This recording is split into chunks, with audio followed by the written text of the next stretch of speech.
Good afternoon, everyone. This is Julian Einan, Head of Business Development for the MENA region at Cambridge University Press. And it's my great pleasure to welcome you all to the first instalment of our four-part Cambridge series, Leading the Future of Education. I'm sure that many of you previously attended our Cambridge MENA online experience, which drew more than 64,000 registrations from around the globe. We'll be repeating 6 of those presentations next week. So if you missed them the first time or would like to view them again, please do join us. This series of 4 webinars over the next 3 days will take place with a slightly different format. Each session will have 3 or 4 panelists joining us to discuss and debate topics that have affected all of our lives since the COVID-19 outbreak. We're extremely fortunate to have so many leaders in education from the MENA region, as well as experts from Cambridge University Press and Cambridge Assessment, who've agreed to take part in this first-time event. We are all aware that the past few months have been strange, challenging, and sometimes difficult, as we come to understand new ways of learning, teaching, assessing, and parenting. With that in mind, we brought together these fantastic panelists so that they can inspire thoughts and ideas in you, as well as share their experiences and lessons they've learned. Finally, I'd like to say a huge thanks to our esteemed panelists and colleagues at Cambridge Assessment and Cambridge University Press who've helped to put this event together. And with that, I'd now like to introduce your panelists for today's session. Joining us on the panel this afternoon, we have Mr. Abdurrahman Al-Fareh, Director General of Al Mutaqaddima International Schools in Saudi Arabia. Ms. Karen Mumba, Professional Learning and Development Publisher at Cambridge University Press. And Mr. Guy Chapman, Global Head of Schools at Cambridge Assessment English. The topic for our panel discussion this afternoon is learning remotely in schools. What have we discovered? Where do we go now? Using technology in education is not a defined approach, nor a specific technique. It's there to enhance teaching and support learning. Our aim now needs to be normalization, where technology is completely integrated into all aspects of classroom life, alongside course books, teachers, and notepads. However, recent research shows that remote learning, particularly with school children, is not always as effective as classroom-based learning, and that the former is unlikely to dominate anytime soon. So without further ado, I'd like to address our first question on this topic to Mr. Guy Chapman.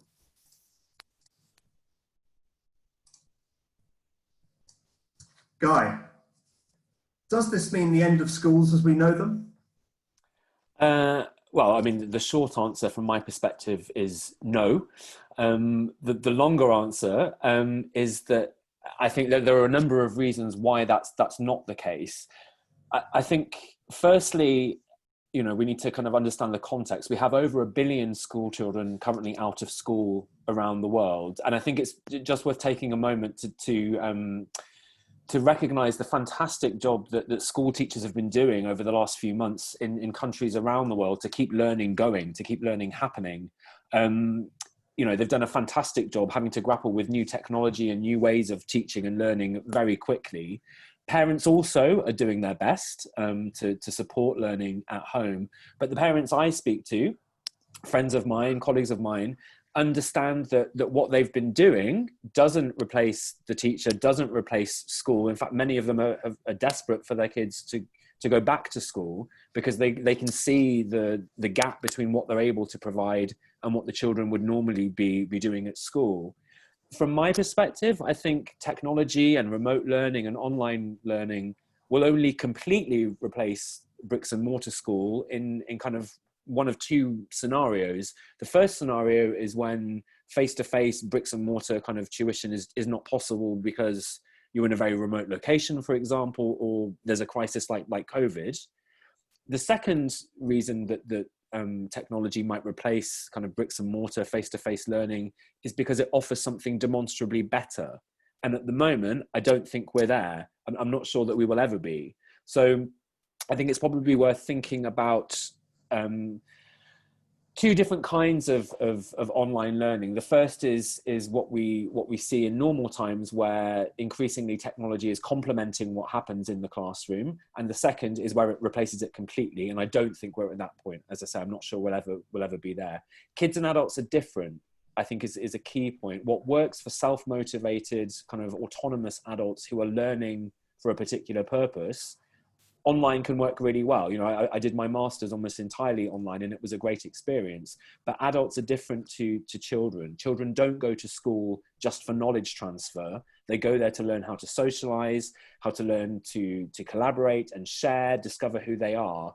And while those things are possible online, they're a lot harder. And also, finally, a very basic point, our economic model in large parts of the world means both parents either need or want to go out to work, and school is a form of childcare as much as anything else. So for those reasons, no, I certainly don't think it's the end of schools as we know them. How do you see things, Abdurrahman, from your experience in Saudi Arabia? Well, if you we're looking at two different things. We're looking at higher education and K-12 education. From what we have learned from what's going on in higher education is that assessment has changed a lot during the COVID-19 crisis, where most of the tasks have been focusing a lot on projects and essays and things like that. The thing is, with this change, students didn't rely on themselves most of the time to do their work. And this is something that it wasn't built throughout. It was a chance for them to get more marks when they give the assignments to other people for them to do, to guarantee them better marks at university level, which made it difficult for so many universities, especially in the prep year, because they have so many students and they cannot follow up with the situation. With regard to K-12, the situation is a little bit better, where teachers have more time to interact with the students on daily basis, and they know the number of students. So one of the challenges that happened when the summative assessment at the end of the year, when they so what to do with the students, we came to the end of the academic year and there was no decision about how to evaluate students and how we can promote them to the next level. And that created a concern for parents all over Saudi Arabia what to do. So we had so many scenarios on how to evaluate. And one of them was to have a unified final assessment that students will take at synchronous time all over Saudi Arabia. That was the plan. And it didn't go because there were so many obstacles, internet access to all students throughout Saudi Arabia. Millions of students will not have the chance for a fair assessment. So they decided to let it go this year, and we'll see what will happen this year. And they promoted the students according to their performance and according to the formative evaluation throughout this year. And what happened throughout this crisis is that we learned a lot and quickly in education about how things would look like. And I think we didn't have a chance to prepare ourselves for so many scenarios, but I think high-performing schools were ready and they did well. Of course, as you said at the beginning, it will never replace regular education, but it was, like a solution or a temporary one for this crisis. So many schools did well, especially with the evaluation when they, for example, they focus on things that what should students know and what would be nice to know. So they focused on the critical points in the books, and also some schools when they have added performance tasks where they can evaluate students and see their progress, or if they went more with more long-term, like project-based teaching, where they give students a chance to give a project over a period of time. That would be also what would be great. There was also the concern regarding cheating and honesty for academic purposes, and that's a concern for so many students and parents also at the same times. So teachers have used, for example, on-the-spot presentation where they can see students perform face-to-face, and also they can evaluate and collect data on the spot, and they can also check for understanding at the same time. And even for summative or even for formative, they'll be using synchronous virtual sessions where they'll have timed quizzes or writing classes or things like that. And you think that as a result of this experience, they will be changed permanently, schools in Saudi Arabia? Or do you think they'll go back to doing what they were doing before?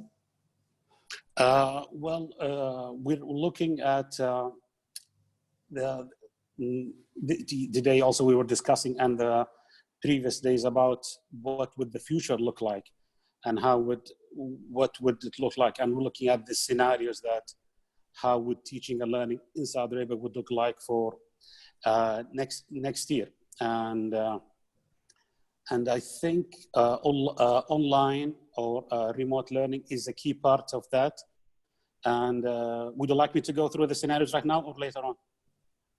I mean, I think we do have a specific question on that, so let's leave that for later on. Karen, anything to add here? No, I agree with Guy. I think face-to-face, certainly with younger learners, is hugely important. I think you can't underestimate the social aspects of learning. It's not just cognitive. But also, I do agree, over the next year, I think we will see a mix. I think remote learning will play a role over the next year in all learning. And I think there's a lot we've learned from, I've seen a lot of evolution in how remote learning is taking place, and the considerations of the more social side of learning. And that's been quite interesting. And I think that'll grow over the next year and really sort of be a stronger proposition. And Karen, I'd like to address the next question directly to you. How does remote or distance learning differ from what sometimes referred to as emergency remote learning, as we're experiencing now? Why are there that emergency remote learning is not as effective as face-to-face learning? Yeah, well, I mean, distance or remote learning can be extremely effective. And there was just a report by the Education Endowment Foundation, which was a rapid review report looking at 60 different studies. And it found that where remote learning is planned according to best practice, it can be as effective as face-to-face. Of course, you always have a teacher involved. And that's because it is planned, because it does take into account the social and cognitive aspects. However, the situation with the remote learning is that it was unplanned. It was a sort of a reaction to deal with the situation.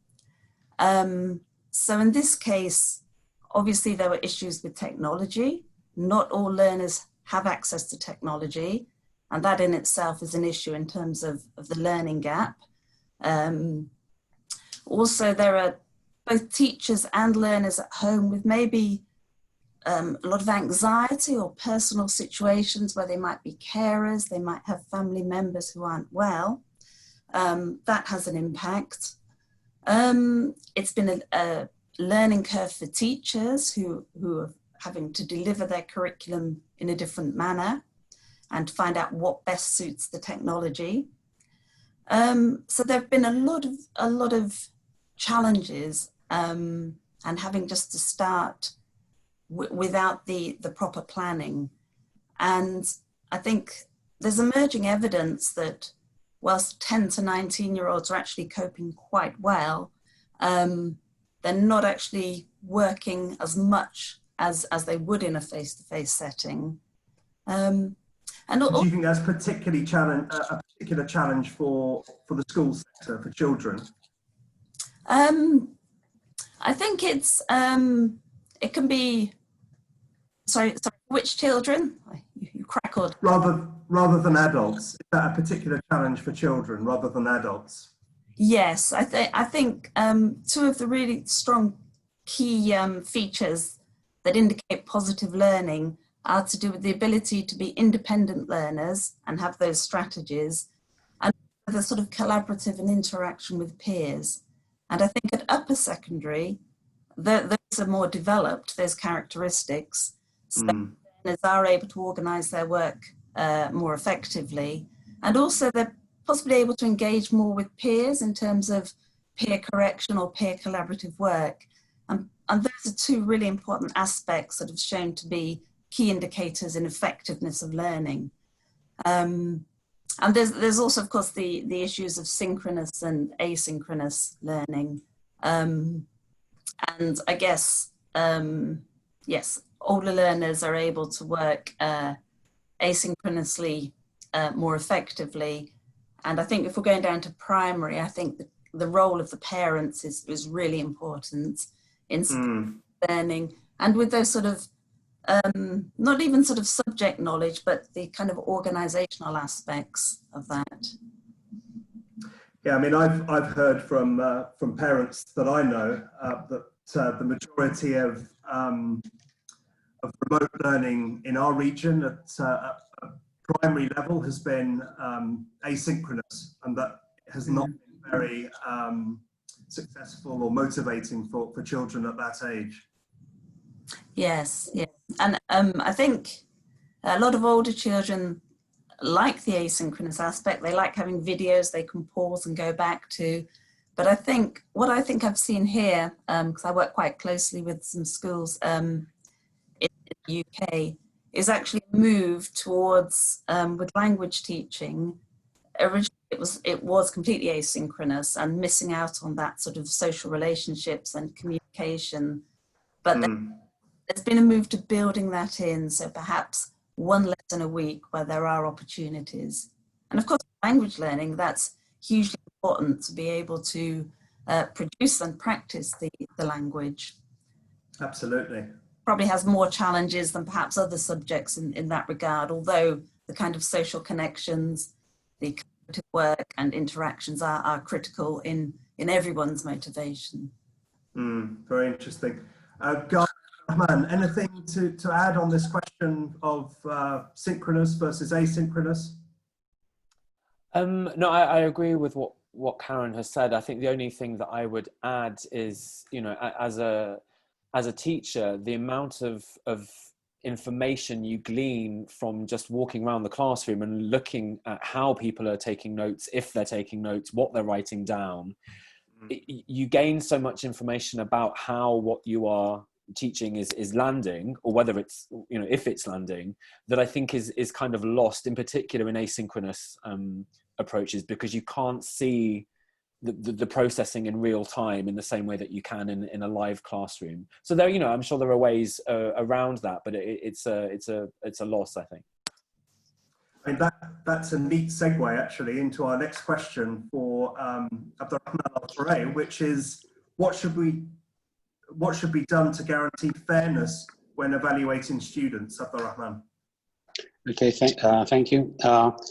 Just a quick thing. I agree with Karen on what she said, and what we noticed from this experience is that we have different grade level in K-12, and we saw that students from grade 5 and above are much more autonomous.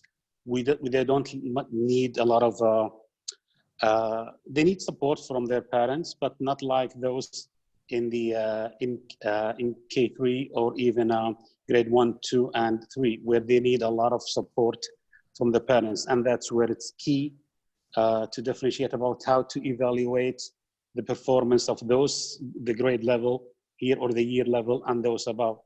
Adult learners were very much autonomous in so many ways, even without their parents, and they can wake up in the morning, attend their classes, and things work well, and then they get there in the evening. They could work on their homework and other online things that they are asked from.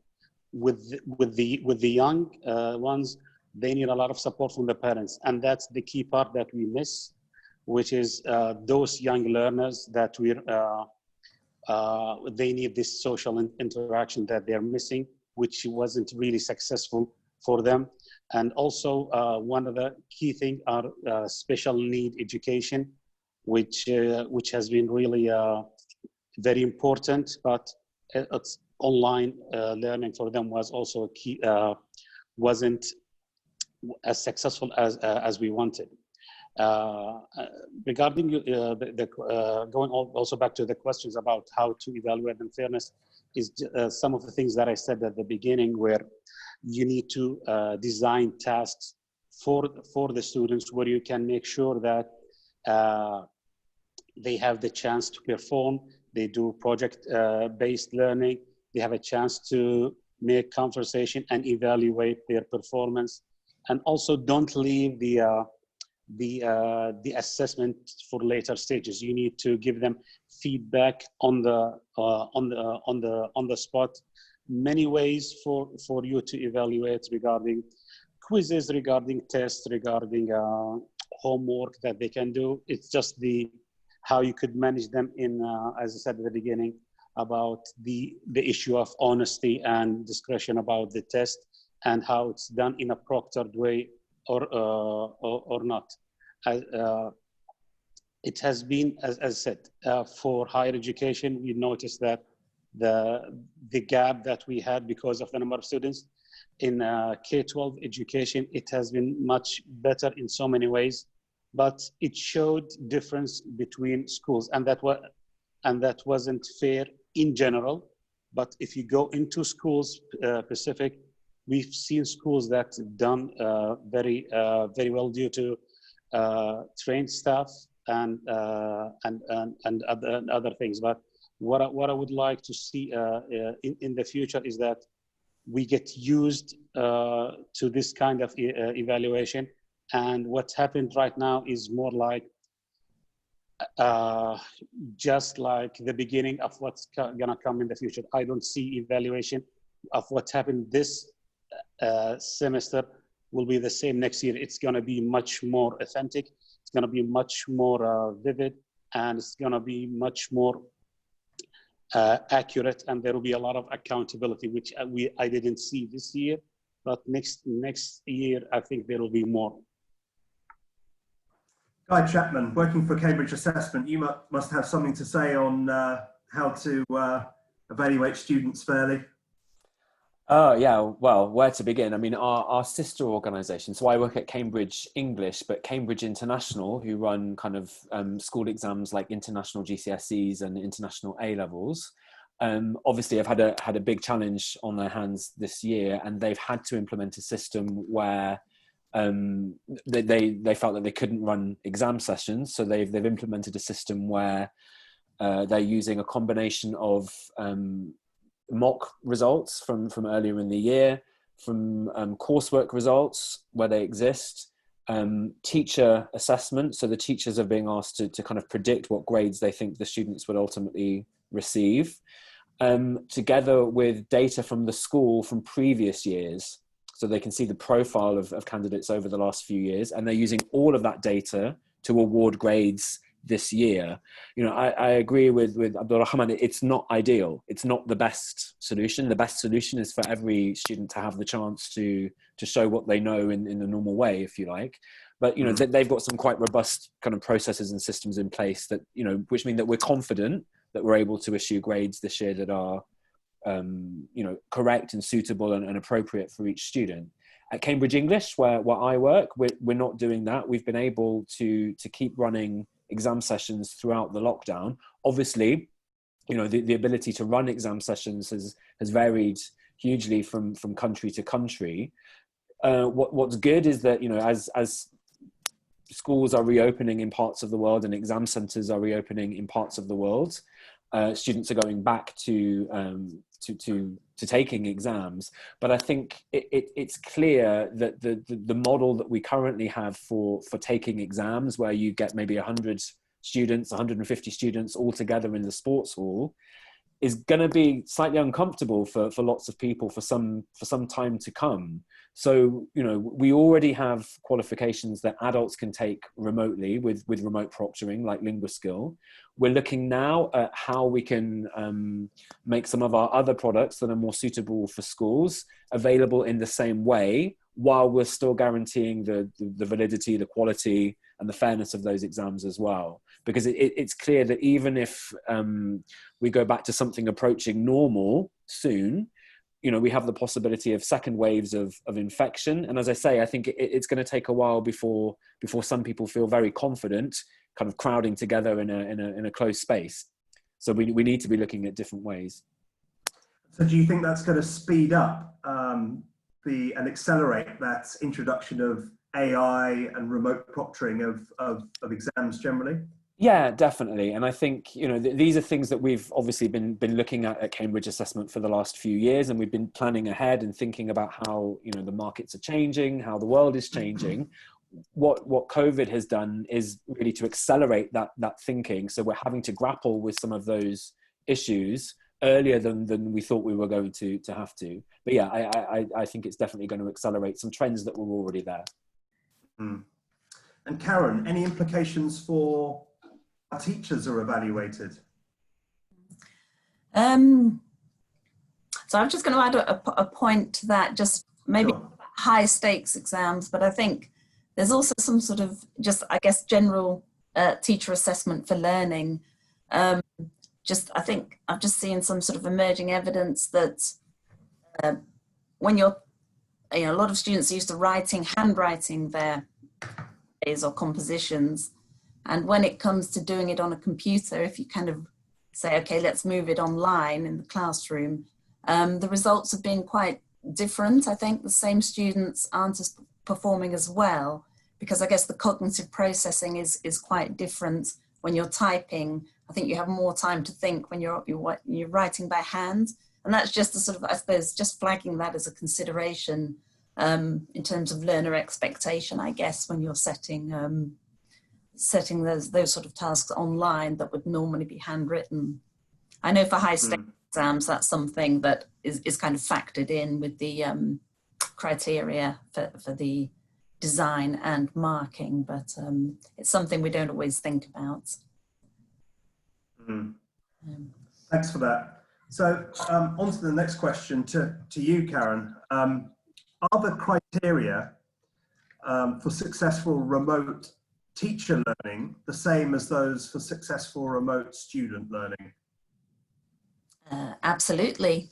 I think, again, studies have found that engagement with remote learning it has not been as successful as perhaps face-to-face learning because the key factors are really teachers cite time issues and isolation. And I think unpicking, we find the time issues, again, it's actually more around time management and planning. So it's kind of back to your kind of learner autonomy aspects, I guess, which also includes aspects such as reflection, obviously being more reflective. And the other key indicator in success is, again, peer collaboration amongst teachers. So it's really motivating and enhances the learning to collaborate with peers. So that really needs to be a key part of a remote learning experience for teachers.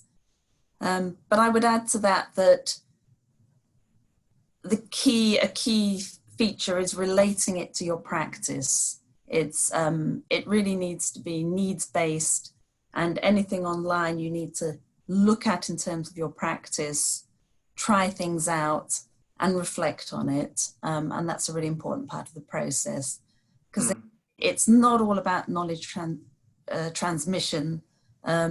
It's about the sort of social aspects, learning with people and with your learners as well, and what works best for your context. Mm. So, but pretty much yes is my answer.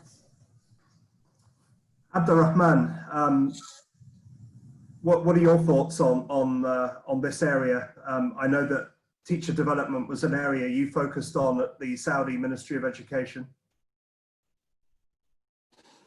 Now with the roles changing, is the same teachers, when you evaluate teachers or the criteria for them when they teach online and when they teach face to face, are they the same? Or that's a big question. And the thing that we talked about earlier about evaluating teachers' performance is something very important. I think teachers are not the same, because old-fashioned teaching will still be needed. But will those be doing the same thing online? We've seen that with online, in our experience, that the younger generation of teachers, we're doing much better than all the teachers in terms of how they can interact with technology, especially children. They know how to interact with technology more than some older teacher, which gave an advantage to those younger generation of teachers, and how to deal with a lot of apps and tools and websites and things like that. That gave them an advantage. And I think we weren't ready 100% in terms of training. It came all of a sudden. They were training in a sense, but it wasn't the way that we could move fully to an online, to a remote learning, which made it really difficult. Yet for us, we think it's as an opportunity and a learning experience. And I think next year we need to have all of our staff ready for all scenarios. To be able to continue with this remote approach. Sure, in a more robust way, to make sure that our students get the best out of it. Yeah. Guy Chapman, Cambridge Assessment English are now offering the CELTA 100% online, with the teaching practice assessed online. It's a temporary situation, I believe, up till the end of the year. But do you foresee an element of remote teaching being part of the CELTA, permanently? We have to consider it seriously, I think. So again, this is one of those areas where we'd started talking about, what we might want to do in that area, but COVID has basically forced us to think very seriously, very quickly about what we can do. I think to make CELTA available completely online during, this period was absolutely the right thing to do. I should add that we didn't do it lightly. It was a kind of big decision for us, and we took kind of feedback and soundings from our centre network around the world, people who run the CELTA, a few times a year, to get their kind of take on this, because we thought it's not a decision that we can make on our own. We need to be sure that our partners, people who run the CELTA, people who accept the CELTA, are also comfortable with this as well. So we got lots of feedback before we made the decision. I do think, COVID will accelerate some shift towards online learning, maybe not in the schools context that we're talking about, but certainly for adults and in private language schools. And I think we can't ignore that. We need to train the next generation of teachers to be able to deal with the platforms that they are going to need to use. So yes, what we're doing right now for CELTA is for the end of the year. And I think we're also starting to look at what we might want to do beyond that as well. Very interesting.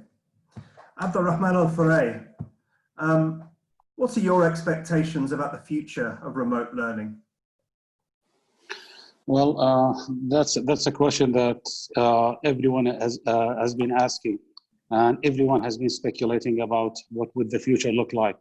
But from what we're seeing right now is that there will be huge investment in remote learning. We've seen it from so many companies, huge investment, and even from Ministry of Education, they're signing multi-million contracts with different companies. They're seeing that online and synchronous and asynchronous remote learning, all of these will not be it will be essential part of teaching and learning in the future. So, I think as time moves by, we've seen so many companies that we haven't heard of in the last few months now becoming much more interacting with so many mysteries and so many companies. So there will be huge investment, and we've seen them even from companies with themselves. They will try to improve their current websites and changing them into an LMS, a learning management system, or even with providing them with content. So we've seen that. Ministry of Education, we've seen them, as I said, signing huge contracts to improve their online platforms throughout the Kingdom of Saudi Arabia, or even in other countries. The other thing that we're looking at is how the future for next academic year, how would it look like? The Ministry of Education have been discussing 3 scenarios, and the scenarios, number one, they were looking that in September, schools will go back as they used to be, and there will be the regular face-to-face education, and there will be an element of online or remote learning, but not as it used to be in the last few months. The other scenario, we will have a more like a blended approach or a mixed approach, where we have students coming to classes 2 or 3 days a week, and 2 or 3 days they will stay at home and they will learn from home. That will give students more social distancing rather than being there 5 days a week. And this is something that we are discussing right now, about having students coming for only like 2 days a week to have the face-to-face element, and 3 days they stay at home, or vice versa, 3 days in school or 2 days at home. The other scenario, it's going to be as it's right now, where we have full remote learning, where everything is done remotely, and also that is a possibility. The concern that I'm having right now, which is something that which is going to affect teachers at this stage, if we go fully remote learning as we're doing right now, I think the teachers will suffer a lot in terms of their paychecks. It might go down to 30% or even more, because companies, they cannot afford so many of their salaries, because the cost will be a lot on the company. So that's a concern, which is something I don't want teachers to suffer. I would like all teachers to be happy, because we all know that teachers around the world are overworked and underpaid, and this is something that I don't want it to happen. But these are the 3 scenarios that we're looking at, and I agree with Guy and Karen that there have been so many speculations about the second wave of COVID-19, which could happen something. I don't know. They were looking at December or even November, that's also a big concern. So we need to have all options ready, and we need to be ready for all scenarios. Yeah, it's all about planning for alternative scenarios, isn't it? Certainly, we at Cambridge University Press are preparing to support schools and teachers with a scenario where it's back to normal, or fully remote, or a mix of both. We are coming to the end of our time, but we do have time for one more question. Mr. Guy Chapman, what are the implications of remote learning for social mobility? This is a subject that's close to my heart. For me, school is a great social leveler. It can help to overcome kind of economic or social or other disadvantages that children may have in their home life. And I think one of the worst effects of the shift that we've seen, that COVID has forced upon us, the shift to remote learning, has been the impact that it's having on kids who don't have a room of their own, who don't have a quiet place to study at home, who are having to share a laptop with 3 or 4 siblings, or maybe don't have a laptop or a device at home, maybe who don't have parents that value education. And in normal times, schools and teachers can play a role in helping to counteract some of that. And that's much, much harder when kids aren't in school. And I think in particular, the role of teachers as a coach or a supporter to help kids like this is much harder when the kids aren't there physically with them. I was reading some reports from The Economist over the weekend, and they were saying that I think something like 50% of school-age students in the States, a rich country, receive either free school lunches or discounted school lunches, and obviously that's not happening now.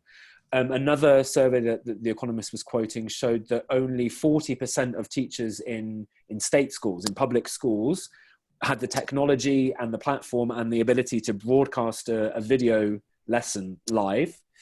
So I think one other piece of information that was really striking in that report showed that about a third of American students hadn't logged on at all to the school system during the lockdown, let alone completed any actual kind of tasks.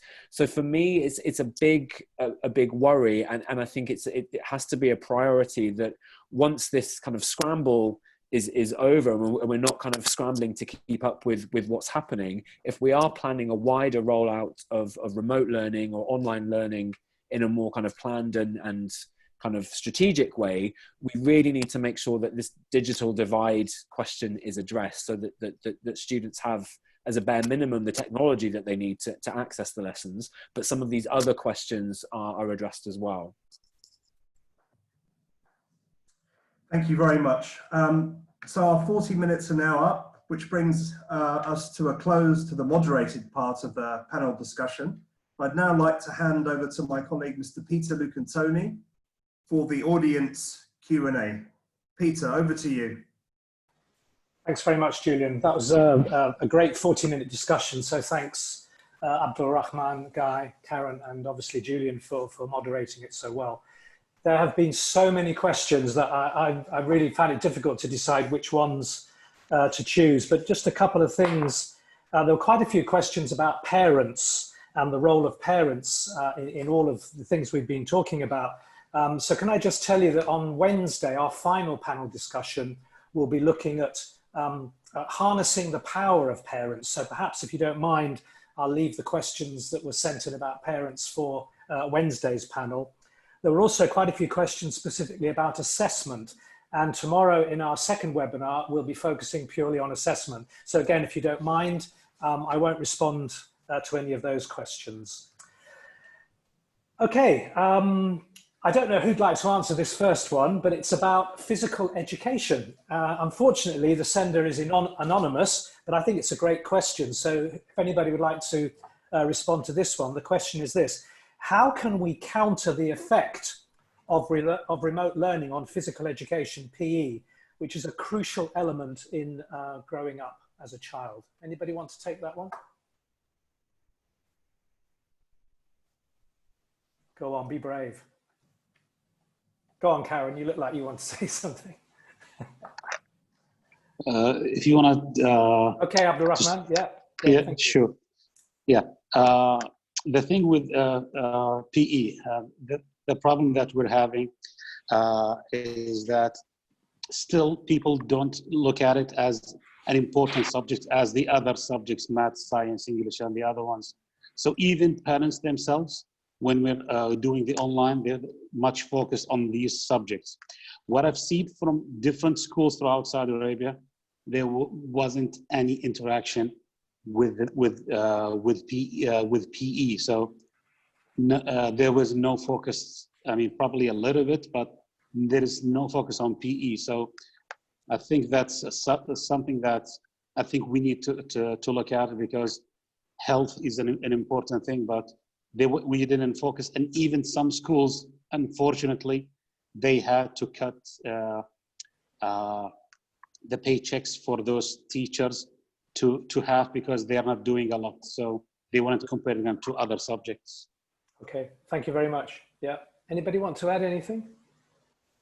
No, just to reiterate how important it is. I know from my own experience during the lockdown, I've put on quite a lot of weight, because I'm not doing my bicycle commute to the office every morning, and every time I send an email, I'm rewarding myself with a cookie. So that has to stop. I mean, the only thing I would add there is in the UK, we've have what really amounts to a national PE lesson at 9:30 every morning now.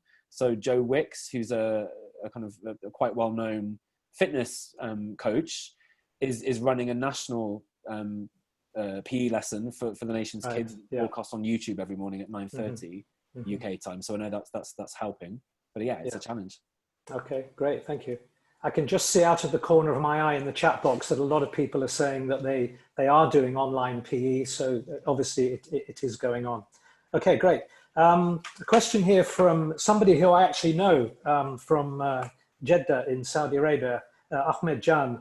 It's quite a long question, so I'm going to cut it short. But basically what he's saying is, we're not really saying very much about the physical and the psychological well-being of the teachers, and indeed the learners as well. So would anybody like to take up on that one, the physical and psychological well-being of the teachers and the learners? Yeah, Karen, thank you. Yeah, no, this is potentially a huge issue. With the lack of social contact, people feeling isolated, and particularly with more sort of vulnerable youngsters and levels of anxiety. So it certainly is something, and I think that's why I think that there have been, what I've seen is more attempt to have actual contact with children during this time. So I know schools have been phoning children individually because there have been some issues with engagement. Right. Yeah. And I think it's a huge consideration about the return to school and about the whole confidence building, getting back into routines and managing the kind of well-being of younger learners. Yeah. And obviously teachers, I think, there's potentially quite a big workload issue going on, and which actually, if teachers are back teaching some face-to-face and some remote learning, will actually probably be increased the demands on them. So there is, a lot of consideration, I think, about how to address that as well in the return to school. Yeah. Thank you, Karen. Anybody want to add anything?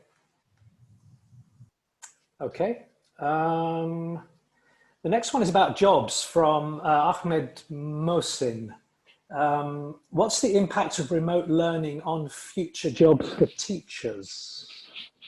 I guess the idea here is that if teachers have not had experience in teaching remotely, will it have an impact on any future job opportunities?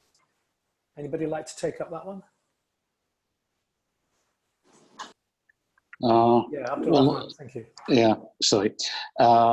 It's something that I also talked about. I mean, the future for teachers is, I think the workload for them will be enormous. Job opportunities will not be the same. And looking for qualified teachers, I think younger generation will have a better chance of getting the jobs. I think they will not be paid the same if we continue like this. That's something that's probably the discussion has been going on for few weeks right now, that for next academic year, teachers' wages will be down by 20 or 30% in different parts and for the different subjects. Selecting teachers will be based on how they can interact online, because it is something that we're looking at very strangely. It's a strange situation in different ways, but I think they will paychecks will be affected. Yes. Do you envisage that schools will need to drop their fees? Will parents demand that schools drop their fees? I think there is so much motions in this direction that we cannot afford your fees, and we are only getting this online thing. I think that's something that's when schools take this decision, it will definitely affect the salaries of the teachers. But I think they will go down if it's going to be online, or at least for the first semester. If it goes it continues to be remote teaching and learning, I think there will be the tuition fees will go down at least for the first semester. Yes. Yeah. Okay. Thank you. Thank you. Next question. I think probably Guy, you might want to answer this, or obviously everybody can. This is from a gentleman called Oliver Barasa, I think is his surname. And he's talking about remote learning and how does it actually equate with less privileged children. He says that he's from Africa, and that in Africa, many students actually can't afford to take part in online learning because they simply don't have the technology. And his question is actually, I'm not quite sure how we can get to an answer in a few minutes, but what other techniques can we use for those children who can't actually participate in online learning? Any ideas? Oh, that's a big question. Yeah. I think, and I'm not, to be honest, I'm not sure I have the answer, but just to share the concern, as I was saying earlier, I think there is already a digital divide that exists with the kind of current normal setup that we have, and any kind of large scale shift to online learning needs to bear that in mind. I think otherwise we risk just entrenching and growing social inequalities. In terms of solutions to that, difficult question. I mean, It is, isn't it? my head, I'm not sure, to be honest. Yeah, maybe it's another panel discussion. I think so. There's probably kind of a panel's worth of discussion we could get out of that one. Yeah, yeah. Karen, did you want to add anything to that? No, but I was add to the previous one question, because I just think this is actually a very good opportunity for teacher professional learning at the moment. Yeah. Because in fact, I mean, teachers, a lot of what makes any teaching effective is the quality of the teaching. And so teachers have got that. It's just, I think, ensuring the understanding of what works in remote learning, how best to teach what. Yes.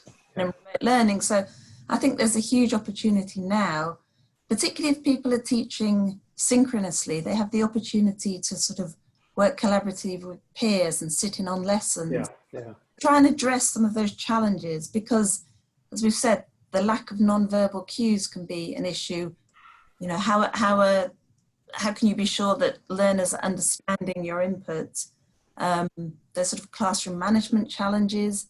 So it's kind of finding an issue that's challenging for you and taking the time to try and address it and working with peers. So I think even now people, I know they are developing hugely their sort of skill set and understanding of what works in their context for their learners. Yeah. I think that's sort of something that's ongoing, and it's not a question of you've got remote learning experience and you haven't. Yeah. Yeah. I think teachers with the sort of craft of teaching have so much to draw on in terms of good practice. Yeah, agreed. Works. Yeah. Okay, great. Thank you, Karen. I think we've got time for one more question, then I'll pass back to Julian to close the discussion. This is from Dionysus, and he makes a very, very valid point, I think. And he doesn't have a real question. He just wants your thoughts. He says, we've been infatuated by technology at the expense of approaches and methods. Any thoughts from the panel? No? Yes, Karen, thank you. Yeah, no, I agree that I think this is something that's been changing, but I think it's very easy sometimes to be seduced by the promise of something new and shiny. But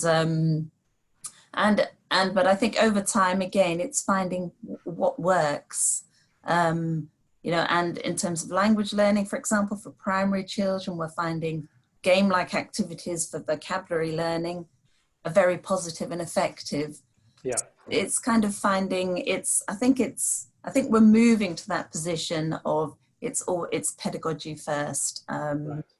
And I think there is less kind of awe and, let's use this. It's thinking about what are the learning aims. Yeah. So Okay. I think from me, I think I can report a wonderful sort of progression in terms of that. That's pleasing to see. Okay. Thank you, Karen. Abdul Rahman or Guy, do you want to say anything just to finish off? No? Yes, Yeah, sure. Regarding this, with online, there is a lot of choices. You cannot imagine how many choices you would have for your school, for your students. The thing is, you cannot continue trying hundreds of ways for students. That will make it confusing for everyone. So you need to make smart choices about what you want to do and go with sound and profound companies that will be available for support, because so many of the things that we see right now, smaller ones that will be happy with 1 or 2, 3 weeks, then that's it. And by then you've wasted a lot of assessment tools or a lot of time. And so make smart choices about what to do. It's not like, and don't change a lot. So make smart choices. Yeah. Thank you, Abdul Rahman. Great. Guy, any last word before I hand back to Julian? No, just to reiterate what Abdul Rahman and Karen were saying, I think about why. Yeah. Why you use technology? What's your aim for introducing it, and what goals do you want to achieve with it? Yeah. Okay. It's another tool for the toolbox, isn't it? Yeah. Thank you so much, everybody. And apologies if your question wasn't answered, but if you join one of the other discussions this week, perhaps it'll be answered then. Thanks again, everybody, and back to Julian. Thanks, Peter. So unfortunately, our time is up. We could go on and talk about this topic for hours, I'm sure. But that brings to a close the first instalment of our 4-part Cambridge discussion series, Leading the Future of Education. I'd like to thank all of our esteemed panelists for their insightful commentary, and to all of you for your listening, active listening, and for taking part. We hope you'll join us at the same time tomorrow for the next instalment in the series, Matching Assessment with the Skills Students Require to Succeed in the Modern World. Thanks very much, everyone. Bye for now. Thank you, Guy. Thanks, Karen. Thanks, Abdul Rahman. Thank you very much. Thanks everyone. Bye. Thank you very Take care, much. all of you. Bye-bye. Thank you. Bye-bye. Bye. Thank you, everyone.